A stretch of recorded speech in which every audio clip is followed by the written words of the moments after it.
Okay, I took all the plastic gauge out and I'm going to retighten it to show you guys how the crank spins by hand. This is a digital torque wrench. I spent way too much money on it. You don't need it. I like it because you can watch your torque count up. So I like to set it like, you know, for example, this is supposed to be 60 foot-pounds, 62 to 65, I think. I set it at 63, but first I set it at 20 foot-pounds. And I do my torque pattern, just make sure it's all seating correctly the whole time. Well, first I'll tighten all these down completely by hand.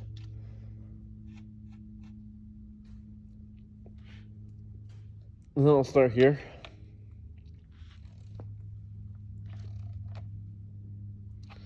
Six point 6.8, 9, 9, 10, 8, 8, 12. You know, when you're doing increments like this, you don't need to be super accurate. You're going very slow. I mean, it's not even close to seated. So now I'm going to go to that amount 20 I set it to in the same torque pattern. 20, 20, 20, 20, 20, 20, 20. There you go. So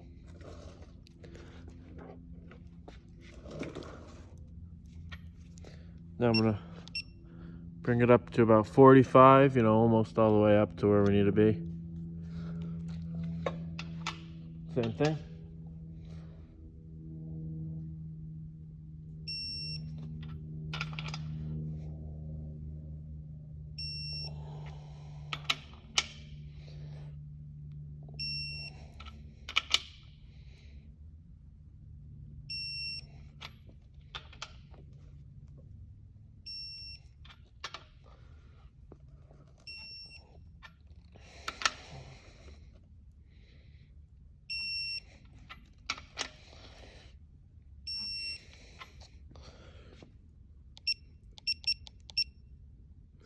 Now I'm going to go up to 63, 64.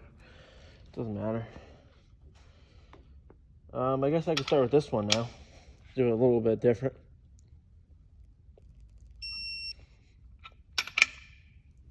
This thing also rats on you if you go like 1 foot-pound over your range. It'll light up red instead of green.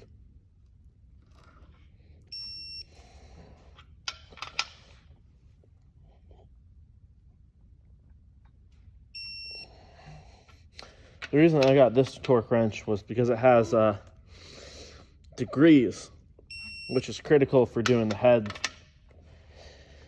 on these engines. My coworker had one of these torque wrenches, and I kind of wanted one for myself. But like I said, they're a lot of money. It's more of a toy than it is a necessity.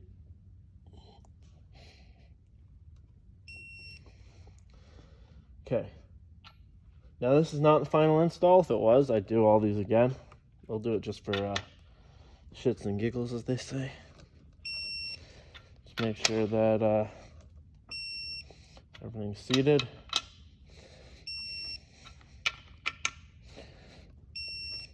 I guess it's good to always pretend it's the final install, because then if for some stupid reason I didn't take the crank back out again and I forgot that I didn't torque it, you know, it would be a problem. So now we're all torqued there. Now, if I remember correctly, this crankshaft was not too easy to move by hand. And I saw a different video of a guy doing a GTV6 on YouTube. He didn't measure anything. He just slapped it in, and he just spun it by hand, and he's like, yeah, that feels good. I was like, yeah, that's definitely how you're supposed to do that. So when I spun this by hand for the first time after doing all my bearings, it didn't want to spin. I was like, holy crap, something's got to be wrong. And then I double, triple checked all my clearances, and I mean, these clearances are a lot tighter than the 12 valve motors, a lot tighter. I've never seen an engine call out clearances into the 10,000ths of an inch. But the 24 valve does. I mean, it's kind of crazy. So here we go. Yeah, this is a pain in the ass to spin. Almost doesn't even want to spin. Yeah, let me see if I could grab wow.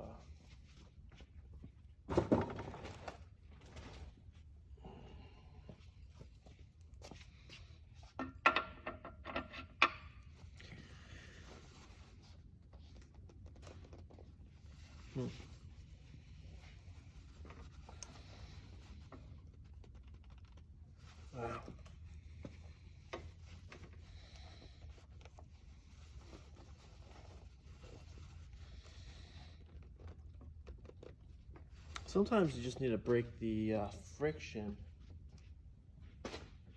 of the whole thing.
Yeah, let's see.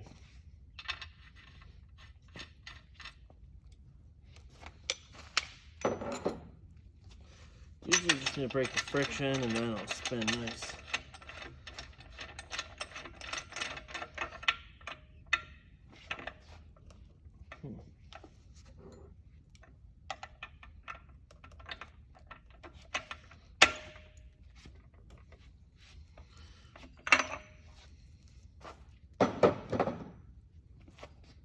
Yeah, there we go. All right, yeah, scared me again for a second. Yeah, I could probably even pop this wheel off now and spin it by hand. You just gotta break that friction. Once you break that friction, it should spin by hand, but it shouldn't spin too easy. Because like I said, the manual calls out for between 1,000th and like 1.5 thou. It's supposed to be your main bearing clearances, which is, I mean, if you build engines, you know that's teeny tiny. So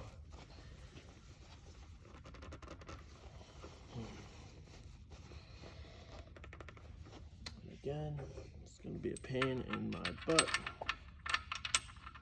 Everything is a pain in my butt.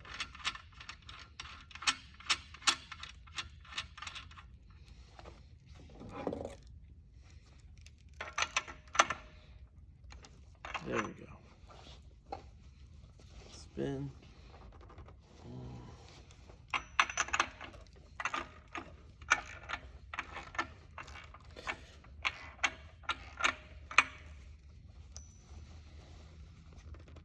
There we go, yep. Now I can even spin it with one hand, which is literally just overcoming the friction of the oil and the bearings. But, like I said, that's how it's supposed to feel. I talked to a lot of people that built these motors because I was confused. I saw the video of the guy in the GTV6 And he was basically saying, yeah, just spin it by hand, just grab it and it'll spin right along. And that's not the case. I know I'm kind of rambling, but I talked to a guy who's built a lot of GTV6s and some 24 valves. I took it to a guy over in Europe who basically said the same thing. And the clearances are correct, so I have a lot of faith in it. But again, I think it's just you gotta overcome that clearance. And if you see, I'm only grabbing the ratchet there. I'm not using the end. And once you just have a little bit of a lever, it's easy as heck.